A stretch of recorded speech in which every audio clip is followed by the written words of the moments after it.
ദൈവനാമത്തിന് മഹത്വം.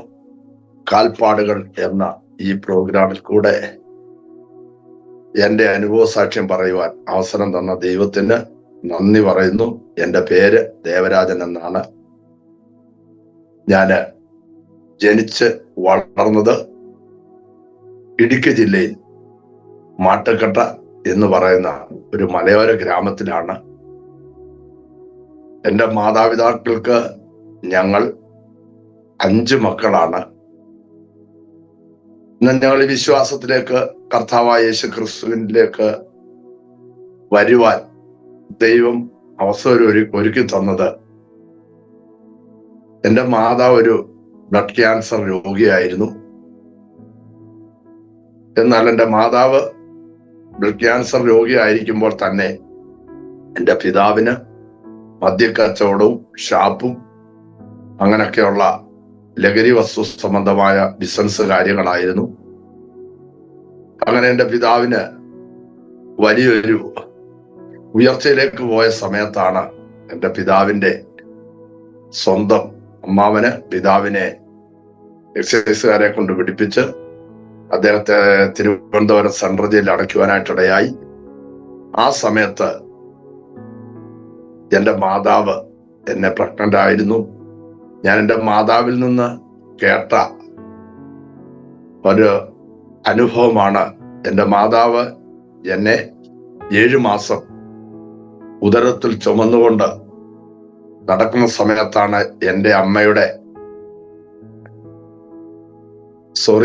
പിതാവിന്റെ അമ്മാവൻ എന്ന് പറഞ്ഞ മാവേലി എന്ന് പറഞ്ഞ മനുഷ്യൻ എൻ്റെ അമ്മ വെച്ച കഞ്ഞിക്കകത്ത് വിഷമെടുത്ത് കലർത്തി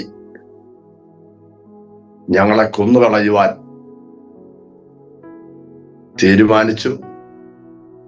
എന്നാൽ ഞാനിങ്ങനെ ചിന്തിക്കുന്നു, ദൈവവചനത്തിനകത്ത് നാം വായിക്കുന്നുണ്ട്. ഞാൻ ഒരു വാക്യം വായിച്ച് തുടങ്ങുവാനായിട്ട് ആഗ്രഹിക്കുന്ന എഫെസ്യർക്ക് എഴുതിയ ലേഖനം 1-ാം അധ്യായം അതിന്റെ 4-ാമത്തെ വാക്യം ഇങ്ങനെയാണ്: നാം തന്റെ സന്നിധിയിൽ വിശുദ്ധരും നിഷ്കളങ്കരും ആകേണ്ടതിന് അവൻ ലോക സ്ഥാപനത്തിന് മുമ്പേ നമ്മെ അവനിൽ തിരഞ്ഞെടുക്കുകയും തിരുഹിതത്തിന്റെ പ്രസാദപ്രകാരം യേശു ക്രിസ്തു മുഖാന്തരം നമ്മെ ദത്തെടുക്കേണ്ടതിന് അവൻ പ്രിയനായവനിൽ നമുക്ക് സൗജന്യമായി നൽകിയ തന്റെ കൃപാമഹത്വത്തിന്റെ പുകഴ്ചയ്ക്കായി സ്നേഹത്തിൽ നമ്മെ മുൻനിയമിക്കുകയും ചെയ്തുവല്ലോ. ഞാനിങ്ങനെ ചിന്തിക്കുകയാണ്, ജീവിതത്തില് ലോക സ്ഥാപനത്തിന് മുമ്പ് കർത്താവായ യേശു ക്രിസ്തു കണ്ടതുകൊണ്ടാണ് ഈ പ്രോഗ്രാമിൽ കൂടെ എൻ്റെ അനുഭവ സാക്ഷ്യം നിങ്ങളുടെ മുമ്പിൽ എത്തിക്കുവാനായിട്ട് ഞാൻ ആഗ്രഹിക്കുന്നത്. ഞാൻ ചിന്തിക്കുകയാണ്, അന്ന് ആ കഞ്ഞി എൻ്റെ മാതാവ് ഞങ്ങൾക്ക് തന്നിരുന്നെങ്കിൽ എൻ്റെ മൂത്ത പെങ്ങളും ഞാനും എൻ്റെ മാതാവും മരിച്ചു പോയിരുന്നേനെ. എന്നാൽ ദൈവം കണ്ടതുകൊണ്ടാണ് ഒരനർത്ഥം വരാതെ ദൈവം അതിനകത്തൊന്ന് സൂക്ഷിപ്പാനിടയായി. കാലഘട്ടങ്ങൾ കടന്നുപോയി. എൻ്റെ പിതാവും മാതാവും എൻ്റെ സഹോദരങ്ങളും എൻ്റെ അമ്മയ്ക്ക് ക്യാൻസർ രോഗമായിരുന്നത് കൊണ്ട് കർത്താവായ യേശുവിനെ സ്വന്തം രക്ഷകനും പിതാവും കർത്താവുമായിട്ട് അവർ സ്വീകരിച്ച് അവർ ദൈവസന്നിധിയിൽ കടന്നു വരുവാനായിട്ടിടയായി. എന്നാൽ എൻ്റെ ജനനത്തോടുകൂടി ഞാൻ ഇവിടെ നിന്ന് എൻ്റെ അമ്മയുടെ അപ്പന്റെ നാടായ മാവേലിക്കരയിലേക്ക് പോകാനായിട്ടിടയായി. അവിടെ നിന്ന് ആണ് ഞാൻ പഠിക്കുന്നത്. കുറത്തിയാട്, മാവേലിക്കര കുറത്തിയാട് NSS ഹൈസ്കൂളിലാണ് ഞാൻ പഠിച്ചുകൊണ്ടിരുന്നത്. എന്നാൽ ആ സമയത്ത് ആ സ്കൂളിൽ വെച്ച് അവസാന സമയമായപ്പോൾ ഒരു വിഷയം ഉണ്ടായി. ഞാൻ അവിടുന്ന് തമിഴ്നാട്ടിലേക്ക് നാട് വിടുവാനായിട്ടിടയായി. തമിഴ്നാട്ടിൽ ചെന്ന് അവിടെ ജീവിതം ആരംഭിച്ചു. അവിടെ നല്ല ജോലി കർത്താവ് ഒരുക്കി തരുവാനായിട്ടിടയായി. എന്നാൽ ആ ജോലിയിൽ കൂടെ ലഭിക്കുന്ന പൈസ മുഴുവൻ ചെറിയ പ്രായത്തിൽ തന്നെ മദ്യം കുടിച്ച് അബോധാവസ്ഥയിലായി ലക്ഷ്യം മറന്നുള്ള ജീവിതമായിരുന്നു എൻ്റെ ജീവിതം. ഞാൻ അങ്ങനെ വർഷങ്ങൾ അവിടെ കഴിച്ചുകൂട്ടി. എൻ്റെ പിതാവും മാതാവും എനിക്ക് വേണ്ടി നിരന്തരം പ്രാർത്ഥിക്കുവാനായിട്ടിടയായി. അങ്ങനെ ഒരവസരത്തിൽ ഞാന് തമിഴ്നാടിന്റെ പ്രദേശത്തു നിന്ന് കേരളത്തിലേക്ക് വരുന്ന സമയത്താണ്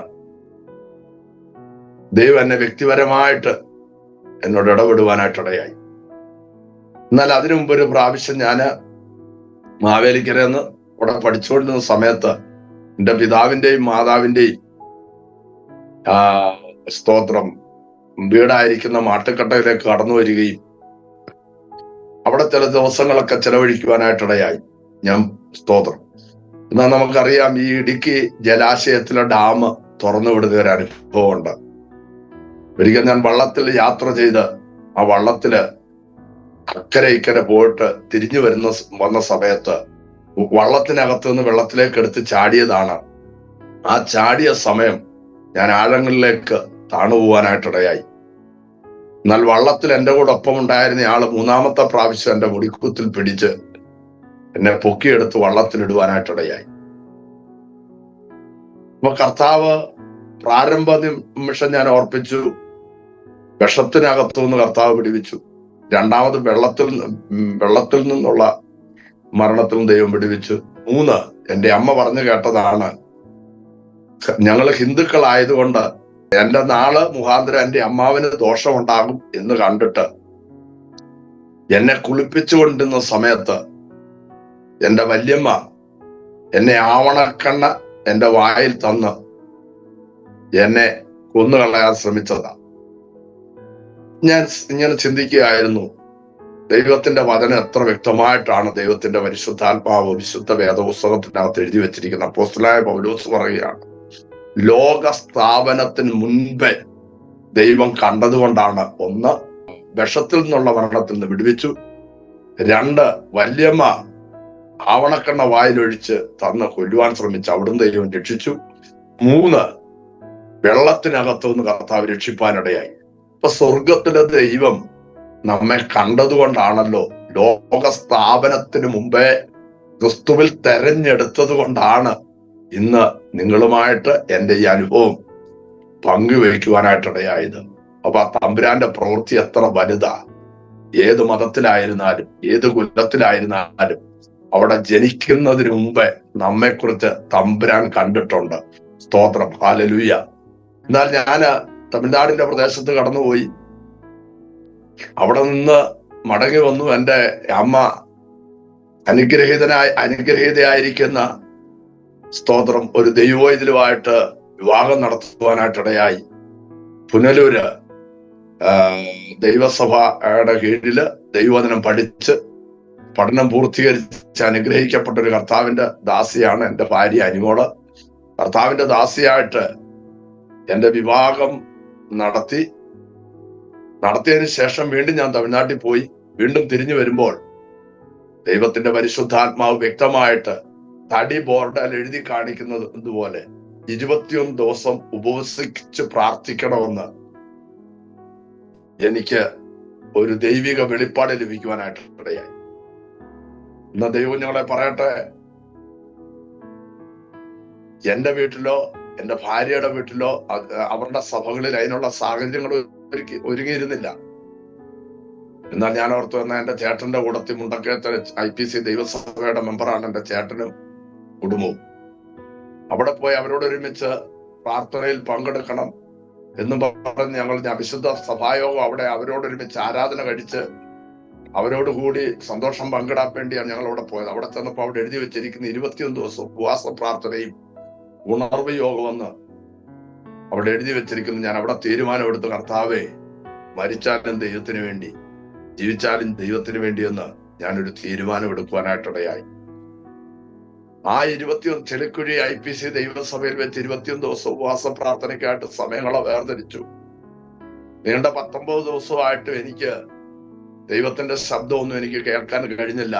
ആ നിമിഷമൊക്കെ ഞാൻ ദൈവത്തോട് പറഞ്ഞൊരു കാര്യമുണ്ട്, ദൈവമേ, എന്റെ മാതാവ് പറഞ്ഞൊരു കാര്യം ഇതാണ്, കർത്താവായ യേശു ക്രിസ്തു ജീവനുള്ള ഒരു ദൈവമാണെന്നും ആ ദൈവത്തെ വിളിച്ചപേക്ഷിക്കുന്ന ഏവനും രക്ഷിക്കപ്പെടുമെന്നും എന്റെ മാതാവ് പറഞ്ഞിട്ടുണ്ട്. അങ്ങനെയെങ്കിൽ ആ ദൈവം വ്യക്തമായിട്ട് എന്നോട് ഇടപെടണം, ആ ക്രിസ്തു എന്നോട് ഇടപെടണമെന്ന് ഞാൻ ദൈവസന്നിധിയിൽ നീണ്ട 20ാമത്തെ ദിവസം പ്രഭാതത്തിൽ ദൈവസന്നിധിയിൽ മുഴങ്കാലിരുന്നു കൊണ്ട് പ്രാർത്ഥിക്കുവാനായിട്ടിടയായി.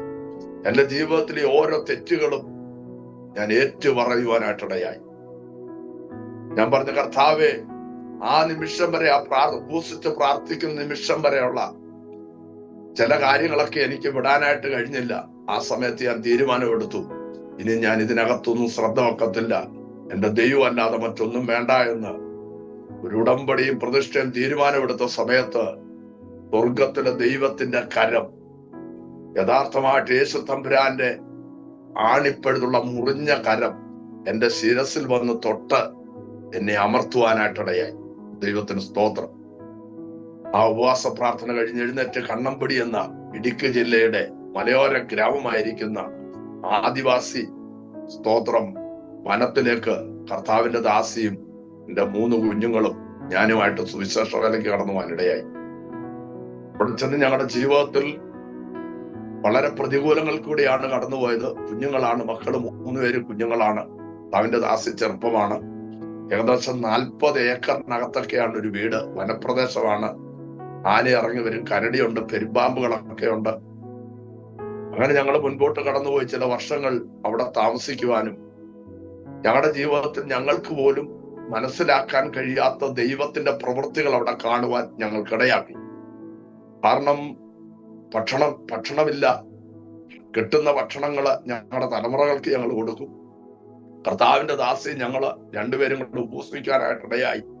നിരന്തര ഉപവാസവും പ്രാർത്ഥനയുമായിട്ട് മുൻപോട്ട് പോകുമ്പോൾ ദൈവത്തിന് സ്തോത്രം, ഞങ്ങൾ റോഡിലേക്ക് ഇറങ്ങുമ്പോൾ ഞങ്ങൾക്ക് കാണാൻ കഴിഞ്ഞത് ആഭിചാരം ചെയ്യുന്നവരും ക്ഷുദ്രം ചെയ്യുന്നവരും മന്ത്രവാദം ചെയ്യുന്നവരും ഒക്കെ ഞങ്ങൾ നടന്നു വരുന്ന റോഡിൽ നിന്ന് കാടുകളിലേക്ക് എടുത്ത് ചാടുന്ന കാഴ്ചകൾ ഞങ്ങളുടെ കണ്ണുകൊണ്ട് കാണുവാനിടയായി. പാമ്പ് കടിച്ച് മെഡിക്കൽ കോളേജിൽ നിന്ന് ഉപേക്ഷിച്ചവർ പ്രാർത്ഥനയ്ക്കായിട്ട് വീട്ടിൽ കൊണ്ടുവരാനിടയായി. അത് മാത്രമല്ല, ഇവിടുത്തെ ആഭിചാരം ചെയ്യുന്ന ഒരു ക്ഷുദ്രക്കാരും പറയാൻ തുടങ്ങി, വേദക്കാരിവിടെ വന്നത് സമയം മുതല് ഇവിടെ നമുക്ക് വരുമാനമൊന്നുമില്ല എന്ന് പറഞ്ഞ് അവരോരോ ദിവസങ്ങളിലും കൊടിയ മന്ത്രവാദങ്ങളെ ചെയ്ത് ഞങ്ങളെ അവിടെ നിന്ന് പറഞ്ഞയക്കുവാൻ, അല്ലെങ്കിൽ നന്നായിട്ട് കിടക്കുന്ന നമ്മുടെ പുരയിടത്തിനകത്ത്, ആലയത്തിനകത്ത് നമ്മൾ പോലും പ്രതീക്ഷിക്കാത്ത നിലകളിൽ ഓരോ സമയങ്ങൾ കുഞ്ഞുങ്ങൾ കടന്നു വരുന്ന സമയത്ത്, സ്കൂളിൽ പോയി കടന്നു വരുന്ന സമയത്ത് വിവിധയിനം പാമ്പുകൾ ഞങ്ങളുടെ വീടിനകത്തേക്ക് കയറി വരാൻ തുടങ്ങി. കാരണം നീണ്ട ഒരു വർഷം വനപ്രദേശമാണെങ്കിൽ പോലും അതിനകത്ത് മറ്റേ ഇടയന്തുക്കളോ കാട്ടുമൃഗങ്ങളോ ഒന്നും കയറി വരാതെ കിടക്കുന്ന ആ ഗ്രൗണ്ടിലേക്ക് ഓരോ അനുഭവങ്ങളിൽ കൂടെ വിവിധ നിലകളിൽ ഉള്ള പാമ്പുകൾ ആ പുരയിടത്തിനകത്ത് കയറി വരികയും അത് പ്രാർത്ഥനയിൽ കൂടെ മനസ്സിലാക്കുവാനായിട്ടിടയായി. ഞാനും കർത്താവിന്റെ ദാസിയും ദീർഘദൂരം ഒരു 3-4 കിലോമീറ്റർ സന്ധ്യാസമയത്ത് നടന്ന് ഒരു വീട്ടിൽ പോയി സുവിശേഷം പറഞ്ഞ് മടങ്ങി വരുമ്പോൾ ഞങ്ങളുടെ കൂടത്തിൽ സന്ധ്യാസമയത്ത് ടോർച്ച് ഇങ്ങനെ നിലത്തടിച്ചു വരികയാണ്. കൂടത്തിൽ ഞങ്ങളുടെ വലസൈഡിൽ ഒരാളുണ്ട്. ഒരുപക്ഷെ ഒരു മനുഷ്യന് പറഞ്ഞാൽ മനസ്സിലാക്കുവാൻ പ്രയാസം തോന്നുന്ന നിലകളിലുള്ള ദൈവപ്രവൃത്തികൾ ഞങ്ങളുടെ കണ്ണിന്റെ മുമ്പിൽ കാണാനായിട്ടിടയായി. ഒന്നൊരു പാമ്പ് എഴുന്നേറ്റ് ഞങ്ങളുടെ ഒപ്പം നടന്നു വരുവാനായിട്ടിടയായി. ഞങ്ങൾ വന്ന ദീർഘദൂരം ആ പ്രാർത്ഥന കഴിഞ്ഞ് ആ വീട്ടിൽ നിന്ന് ഇറങ്ങി വന്ന് ആലയവും പാസ്നേജും ചേർന്ന് കിടക്കുന്ന ഹോളിലേക്ക് പ്രവേശിക്കാൻ നേരം ഈ പാമ്പ് വേഗത്തിൽ എഴഞ്ഞ് ഒരു കാപ്പിയുടെ മുകളിലേക്ക് കയറി തല്ലിക്കൊല്ലുവാനായിട്ടിടയായി. സ്തോത്രം, ഞങ്ങളുടെ കണ്ണിന്റെ മുമ്പിൽ ഞങ്ങൾ പോലും പ്രതീക്ഷിക്കാൻ കഴിയാത്ത അത്ഭുതങ്ങൾ ദൈവം ചെയ്തു. വീണ്ടും അവിടെ നടന്ന ഒരു സംഭവം എന്ന് പറഞ്ഞാൽ, ഞങ്ങൾ ആ ദേശത്ത് ചെന്ന് കഴിഞ്ഞപ്പം അവിടെ സിറ്റി മുട്ടൻ എന്ന് പറഞ്ഞൊരു പയ്യനുണ്ട്. അവൻ ആ ദേശം മുഴുവൻ നശിപ്പിച്ച, അല്ലെങ്കിൽ ആ ദേശത്ത് ഉള്ള സകല സാധന സാമഗ്രികളും മോഷ്ടിച്ചു കൊണ്ടുപോകുന്ന ഒരു ബാല്യക്കാരൻ. ഞങ്ങൾ അവിടെ ചെന്ന് താമസിക്കാൻ തുടങ്ങി. ഞങ്ങൾ താമസിക്കുന്ന വീട് സേഫ്റ്റിയുള്ള വീടല്ല, മൺകട്ടയാണ്, പായാണ് ഞങ്ങൾക്ക് കഥ ഉള്ളത്. സ്തോത്രം. പെട്ടെന്ന് പാസ്നേജും ചർച്ചും കൂടെ ചേർന്നിരിക്കുക. ചർച്ചിന്റെ പണി നടന്നുകൊണ്ടിരിക്കുന്ന സമയമാണ്. വീടിനകത്തുനിന്ന് ഇറങ്ങിക്കഴിഞ്ഞാൽ അടുത്ത സ്റ്റെപ്പ് വെക്കുന്നത് ചർച്ചിനകത്തേക്കാണ്. ഞാൻ ചർച്ചിനകത്ത് ദൈവവചനം പ്രസംഗിച്ചുകൊണ്ടിരിക്കുന്ന സമയത്ത് ഏകദേശം 11:30 ഈ 18 വയസ്സുകാരനായ ചെറുപ്പക്കാരനായ സിറ്റിമുട്ടൻ എന്ന് പറഞ്ഞ ഈ പയ്യൻ ഞങ്ങളുടെ വീടിനകത്ത് കയറി ഞങ്ങൾക്കുണ്ടായിരുന്ന സാധനങ്ങളെല്ലാം മോഷ്ടിച്ചു കൊണ്ടുപോകാനായിട്ടിടയായി.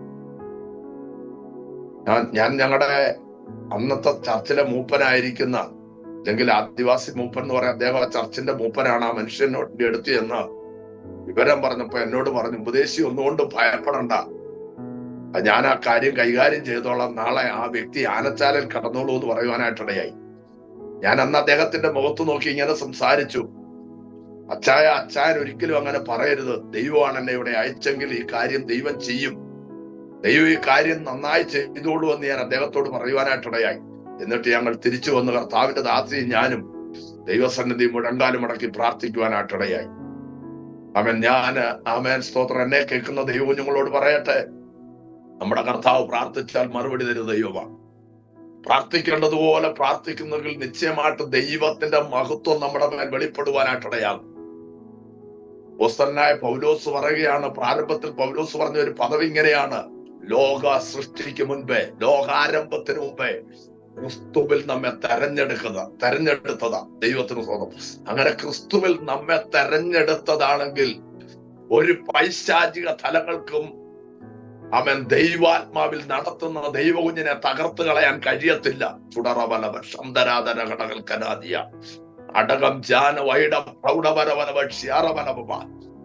നീ ഏതേലും പ്രതിസന്ധിയിൽ കൂടി കടന്നു വന്നെങ്കിൽ ക്രിസ്തുവേശുവിന്റെ ഉള്ളിലാണെങ്കിൽ, റോമർക്ക് ലേഖന 8-ാം അധ്യായത്തിൽ പറയുന്നുണ്ട്, ഇപ്പോൾ ക്രിസ്തുവേശുവിൽ ഉള്ളവർക്ക് ഒരു ശിക്ഷാവിധിയുമില്ല. രക്ഷിക്കപ്പെട്ട് സ്നാനപ്പെട്ട് പരിശുദ്ധാത്മാഭിഷേകം പ്രാപിച്ച് ക്രിസ്തുവിലാണ് ഞാനും നിങ്ങളും ആയിരിക്കുന്നെങ്കിൽ, അവൻ എനിക്ക് നിങ്ങൾക്ക് ഒരു ദോഷവും വരുത്തുവാൻ എന്റെ ദൈവം അനുവദിക്കത്തില്ല. താവിന്റെ ദാസി ഞങ്ങൾ ഒരുമിച്ച് ദൈവസന്നിധി മുട്ടുമടക്കി ഞങ്ങൾ പ്രാർത്ഥിച്ചു, ദൈവമേ, ഇനി ആ സഹോദരൻ ഈ കോമ്പൗണ്ടിൽ കയറുവാൻ ദൈവത്തിന്റെ പരിശുദ്ധാത്മാവ് അനുവദിക്കരുത്. എന്നാൽ നോക്കണമേ, ഞങ്ങൾ വരുത്തരാണ്. ഈ പയ്യന് സ്തോത്രം അവിടെ നിന്ന് കിൻഡല് കണക്ക് കുരുമുളക് മോഷ്ടിച്ചു കൊണ്ടുപോയിട്ടുള്ളതാ. സത്യം പറയാത്ത ആ സഹോദരൻ ഞങ്ങൾ ദൈവസന്നിധിയിൽ മുഴങ്കാലും മടക്കി പ്രാർത്ഥിച്ചപ്പോൾ ആ എടുത്ത സാധനങ്ങളെല്ലാം തിരികെ ഭവനത്തിൽ കൊണ്ടുവെക്കുവാനായിട്ടിടയായി. ഉപസിച്ചുകൊണ്ടിരുന്നപ്പോ ദൈവത്തിന്റെ പരിശുദ്ധാത്മാനോട് ഇങ്ങനെ ഇടപെടുവാനിടയായി. ആ സ്തോത്രം ആദിവാസ മേഖല മുഴുവൻ അവൻ വേദനിപ്പിക്കുന്ന, ഭാരപ്പെടുത്തുന്ന, ഞാൻ അവിടെയാണ് കാണുന്നത്, ഒന്നത്തെങ്ങിന്റെ മണ്ടയിൽ പോലും സ്തോത്രം മുള്ളുവേലി കെട്ടിയിരിക്കുക. കാരണം വെള്ളയ്ക്ക പോലും പിടിക്കാൻ ആ സഹോദരൻ സമ്മതിക്കത്തില്ല. അവിടുത്തെ ടേപ്പുകള്, ഏലത്തിന്റെ ശരം, കൊടിയിൽ നിന്ന് ചീര്, ഇതെല്ലാം പറിച്ചുകൊണ്ട് പോവായിരുന്നു. വീട്ടുകാർക്കും നാട്ടുകാർക്കും ഭയങ്കര ശല്യമായിരുന്നു. എന്നാൽ ആ പാസ്നേജിൽ എടുത്ത സാധനം മുഴുവൻ അവൻ മടക്കിക്കൊണ്ട് വെച്ചത് മാത്രമല്ല, ദൈവത്തിന്റെ പരിശുദ്ധാത്മാവ് ഇങ്ങനെ എന്നോട് ഇടപെടുവാനിടയായി. അവന്റെ ആയുസ് 90 ദിവസം എന്ന് പറഞ്ഞ് ദൈവം ഇങ്ങനെ ഇടപെടുവാനായിട്ടിടയായി. ദൈവത്തിന്റെ പരിശുദ്ധാത്മാവ് അവന്റെ ആയുസ് 90 ദിവസം എന്ന് പറഞ്ഞപ്പോ ഞാനും കർത്താവിന്റെ ദാസിയും സഭയിലെ മൂപ്പന്റെ മകനും കൂടെ ആ വീട്ടിൽ ചെന്നിട്ട് ഞാൻ അവനോട് പറയുവാനായിട്ടിടയായി, സഹോദര, നീ ദൈവസന്നിധിയിൽ ക്ഷമ പറഞ്ഞാൽ, നീ ദൈവസന്നിധിയിൽ മടങ്ങി വന്ന് നീ ചെയ്ത തെറ്റുകൾ, കുറ്റങ്ങൾ ഏറ്റു പറഞ്ഞാൽ നിശ്ചയമായിട്ട് നിനക്ക് വരാൻ പോകുന്ന അനർത്ഥത്തിൽ നിന്ന് കർത്താവ് നിന്നെ വിടുവിക്കുമെന്ന് അവനോട് പറഞ്ഞപ്പോ പറഞ്ഞു, വേദക്കാരെ ഞങ്ങൾക്ക് കാണരുതെന്ന് പറഞ്ഞ് ഞങ്ങളെ ആ വീടിനകത്തുനിന്ന് ഇറക്കി വിടുവാനായിട്ടിടയായി. എന്നാൽ എന്നെ കേൾക്കുന്ന ദൈവകുഞ്ഞുങ്ങളെ പറയട്ടെ, ആമൻ പ്രാർത്ഥന തുടങ്ങി 90 ദിവസമായപ്പോൾ പരിശുദ്ധാത്മാവ് എന്തു പറഞ്ഞു, ഈ ഭൂമുഖത്തു നിന്ന് ആ വ്യക്തി മാറ്റപ്പെടുവാനായിട്ടിടയായി. ഞങ്ങളുടെ ജീവിതത്തിൽ ഞങ്ങൾ ഇതുവരെ കണ്ടിട്ടില്ലാത്ത ദൈവപ്രവൃത്തികൾ കാണുവാനായിട്ടിടയായി. ആമേ സ്തോത്ര, ഹല്ലേലൂയ. ഞാനും നിങ്ങളും സേവിക്കുന്ന ദൈവം, ആമൻ എന്നെ കേൾക്കുന്ന ദൈവ കുഞ്ഞുങ്ങളെ, ജീവനുള്ള ദൈവമാണ്. ആ കർത്താവായ യേശു ക്രിസ്തുവിന്റെ പാദപീഠത്തിൽ അടുത്തു വരുന്നെങ്കിൽ നിശ്ചയമായിട്ട് ദൈവം നമ്മെ രക്ഷിക്കുവാനായിട്ടിടയാകും. ഞാൻ പലപ്പോഴും ചിന്തിക്കാറുണ്ട്, ഞാൻ ഏകദേശം 21-ാമത്തെ വയസ്സിലാണ് എന്റെ യേശുവിനെ കണ്ടുമുട്ടുവാനിടയായത്. ദൈവത്തിന്റെ പ്രവൃത്തികളെ കാണുമ്പോൾ, ദൈവം ചെയ്ത അത്ഭുതങ്ങളെ കാണുമ്പോൾ, ദൈവം ചെയ്ത വീര്യപ്രവൃത്തികളെ കാണുമ്പോൾ ഞാൻ എപ്പോഴും എന്റെ ഹൃദയത്തിൽ പറയാറുണ്ട്, ദൈവമേ, ഈ ദൈവത്തെ എന്റെ ചെറിയ പ്രായത്തിൽ എനിക്ക് കണ്ടുമുട്ടുവാൻ കഴിഞ്ഞില്ലല്ലോ എന്ന് പലപ്പോഴും ഞാൻ ഭാരപ്പെടുന്ന ചില അനുഭവങ്ങൾ എന്റെ ജീവിതത്തിൽ ഉണ്ടാകാറുണ്ട്. എന്നാൽ ഞാനും നിങ്ങളും സേവിക്കുന്ന ദൈവം സർവശക്തനാകുന്ന ദൈവമാണ്, സർവജ്ഞാനിയാകുന്ന ദൈവമാണ്, സർവവ്യാപിയാകുന്ന ദൈവമാ. അവൻ മഹാദൈവമാ. ആ ദൈവത്തിന്റെ തിരുസന്നിധിയിൽ കടന്നു വരുന്ന ദൈവത്തിനെ ഞാനും നിങ്ങളിൽ എത്തിച്ച് തല താഴ്ത്തുവാൻ സ്വർഗത്തിലെ ദൈവം തമ്പുരാൻ അനുവദിക്കത്തില്ല. എന്റെ ജീവിതത്തിലെ അനുഭവ സാക്ഷ്യങ്ങൾ ഞാൻ ഇതുവരെയും, പ്രത്യേകിച്ച് എന്റെ അനുഭവങ്ങൾ, ഇങ്ങനെയുള്ള അനുഭവ സാക്ഷ്യങ്ങൾ ഞാൻ പുറത്തെങ്ങും പറഞ്ഞിട്ടില്ല. ഞാൻ എന്നാ പലപ്പോഴും ചിന്തിക്കാറുണ്ട്, ഞങ്ങൾ ആ വനാന്തരത്തിൽ കടന്ന് ദൈവത്തിന്റെ പ്രവൃത്തികൾ, അവൻ ദൈവം ചെയ്ത സ്തോത്രം, ആ അത്ഭുതങ്ങളും അടയാളങ്ങളും വിടുതലുകളും വീര്യ പ്രവൃത്തികളും ഒക്കെ ഞങ്ങളുടെ കണ്ണിന്റെ മുമ്പിൽ ഞങ്ങൾ കണ്ടവരാണ്. ആ ദൈവം ഇന്നും ഏകനായിട്ട് മഹാത്ഭുതങ്ങളെ പ്രവർത്തിക്കുന്ന ദൈവം നമ്മുടെ നടുവിലുണ്ട്. നിശ്ചയമായി ഞങ്ങൾക്ക് വേണ്ടി പ്രവർത്തിച്ച ആ ദൈവം നിങ്ങൾക്ക് വേണ്ടി പ്രവർത്തിക്കുമെന്ന് ഞാൻ പൂർണ്ണമായിട്ട് വിശ്വസിക്കുകയാണ്. സ്തോത്രം. ദൈവം ഞങ്ങള് ഒരു പ്രാവശ്യം എൻ്റെ ഒരു മകന്റെ, എൻ്റെ കുഞ്ഞിന്റെ ഒരനുഭവം ഞാൻ പറയാം. എൻ്റെ മൂത്ത മകൻ റിനു എന്നാണ് അവന്റെ പേര്. ഞാനും കർത്താവിന്റെ ദാസിയും ഞങ്ങള് ഈ മുണ്ടക്കയത്ത് നിന്ന് മല്ലപ്പള്ളിക്ക് പോകാനായിട്ടിടയായി. അവിടെ ഒരു കൊച്ചു വീട് ഞങ്ങൾക്ക് കെട്ടി ഞങ്ങൾ അവിടെ താമസം തുടങ്ങി. എന്നാൽ വളരെ കഷ്ടതയിൽ കൂടിയാണ് കടന്നു പോകുന്നത്. ആഹാരത്തിനൊന്നും യാതൊരു നിവൃത്തിയില്ല. എൻ്റെ കുഞ്ഞ്, എൻ്റെ മൂത്ത മോന്റെ പേര് റിനു എന്നാണ്. ആ കുഞ്ഞവൻ 2ാം ക്ലാസ്സിൽ പഠിക്കുന്ന സമയമാണ്. വൈകുന്നേരം അല്പം അരി ഉണ്ടായിരുന്നത് കിട്ടി ഞങ്ങൾ കഞ്ഞി വെച്ച്, ഞാനൊരു അത്ഭുതം പറയുകയാണ്, ദൈവം ചെയ്യുന്ന ഒരു അത്ഭുതം നിങ്ങൾ പറയുകയാണ്. കഞ്ഞി വെച്ച് ഞങ്ങൾ വൈകിട്ട് കഞ്ഞിയെല്ലാം കുടിച്ചു. ശേഷിച്ചിരുന്ന കഞ്ഞിവെള്ളം ഒരു പാത്രത്തിനകത്ത്, ഒരു സ്റ്റീൽ പാത്രത്തിനകത്ത് ഒഴിച്ച് അടച്ച് ഉപ്പുവിട്ട് വെച്ചു. രാവിലെ 2ാം ക്ലാസ്സിൽ പഠിക്കുന്ന കുഞ്ഞ് കൂവപ്പള്ളി എന്ന് പറയുന്ന സ്ഥലത്താണ് പഠിക്കുന്നത്. പോകാനായിട്ട് ഇറങ്ങിയപ്പം ഭക്ഷണത്തിന് ഞാൻ ഈ കഞ്ഞിവെള്ളം അട പോലത്തെ മുറിച്ച് എൻ്റെ കുഞ്ഞിന് കൊടുക്കുവാനായിട്ടിടയായി. അവനത് കഴിച്ചിട്ട് എന്നോട് ചോദിച്ചൊരു ചോദ്യമുണ്ട്, പപ്പാ ഞാനിപ്പോ ഇത് കഴിച്ചിട്ട് പോകാം, ഞാൻ തിരിച്ചു വരുമ്പം എന്നാ എനിക്ക് തരുന്നേ? ഞാൻ എന്നോട് പറഞ്ഞു, യഹോവ ഇരേ മാനെ, യഹോവ കരുതിക്കൊള്ളും എന്ന് പറയാനിടയായി. എന്നെ കേൾക്കുന്ന ദൈവകുഞ്ഞുങ്ങളെ ഞാൻ പറയട്ടെ, ഞങ്ങളെ കുറിച്ച് ആ ദേശത്ത് മറ്റാർക്കും പരിചയമില്ല. ഞങ്ങളുടെ ജീവിതം എങ്ങനെയാണെന്ന് അറിയത്തില്ല. വസ്ത്രധാരണം കൊണ്ടെല്ലാം നന്നായിട്ടാണ് പോകുന്നത്. പിന്നെ ഞങ്ങളുടെ ഭവനത്തിന്റെ ഉള്ളറകളുടെ കാര്യങ്ങൾ ഒരു മനുഷ്യനും അറിയത്തില്ല. എന്നാൽ എന്റെ കുഞ്ഞ് ഏകദേശം 2 മണിയാകുമ്പോ സ്കൂള് വിട്ട് വീട്ടിലേക്ക് വരുന്ന സമയത്ത്, അവൻ വരുന്നതിന് മുമ്പ് ഒരു 4 പേര് ഞങ്ങളുടെ ഭവനത്തിലേക്ക് വരികയാ. ദൈവത്തിന് സ്തോത്രം. അവര് വന്നപ്പോ അവരുടെ സ്തോത്രം കയ്യിലൊരു വിക്ഷേപ്പറുണ്ട്. വിശുദ്ധ വേദപുസ്തകത്തിനകത്ത് വ്യക്തമായി വിളിച്ചു പറയുന്നു, ഏലിയാവിനോട് സ്വർഗത്തിലെ ദൈവം പറഞ്ഞു, ഏലിയാവേ നീ കേരിത്ത് തോട്ടിൽ പോയിരിക്ക. അവൻ ദൈവം പറഞ്ഞ വാക്ക് അതുപോലെ കേട്ട ഏലിയാവ് കേരിത്ത് തോട്ടിൽ പോയി ഒളിച്ചിരിക്കുകയാ. ഉടറവനവ ശന്തരാധന ഘടകം അപുരവന ഘടകൽക്കനെ അത്തം പ്രൗഢി വിരിചാരകര ഘടക സ്യാറവന പപ. യേശുവിന്റെ അധികാരമുള്ള നാമത്തിന് എന്നെ കേൾക്കുന്ന ദൈവകുഞ്ഞേ, നീ ഏതെങ്കിലും നിലകളിൽ ഒളിച്ചിരിക്കുകയാണോ? നിനക്ക് വേണ്ടി സ്വർഗ്ഗം അത്ഭുതങ്ങളെ ചെയ്യും. ദൈവം പറയുന്ന സ്ഥാനത്ത് പോയിരിക്കുക. ദൈവത്തിന്റെ പരിശുദ്ധാത്മനോട് പറയുകയാണ്, ആമേൻ സ്തോത്രം, ആമേൻ സ്തോത്രം. നിന്റെ റൂട്ടിനെ തിരിക്കുന്ന ദിവസങ്ങളായിട്ട് ഈ 2025 സ്വർഗത്തിലെ ദൈവം മാറ്റാൻ പോവുകയാ. ഇതുവരെ പോയ സാഹചര്യമല്ല, ഇതുവരെ കണ്ട സാഹചര്യമല്ല, ഇതുവരെ പോയിട്ടില്ലാത്ത ചില മേഖലകളിൽ കൂടി ദൈവത്തിന്റെ പരിശുദ്ധാത്മാവ് നമ്മെ നയിക്കാൻ പോവുകയാണെന്ന് ആമേൻ സ്തോത്രം. ദൈവത്തിന്റെ പരിശുദ്ധാത്മാവ് ആലോചന പറയുക.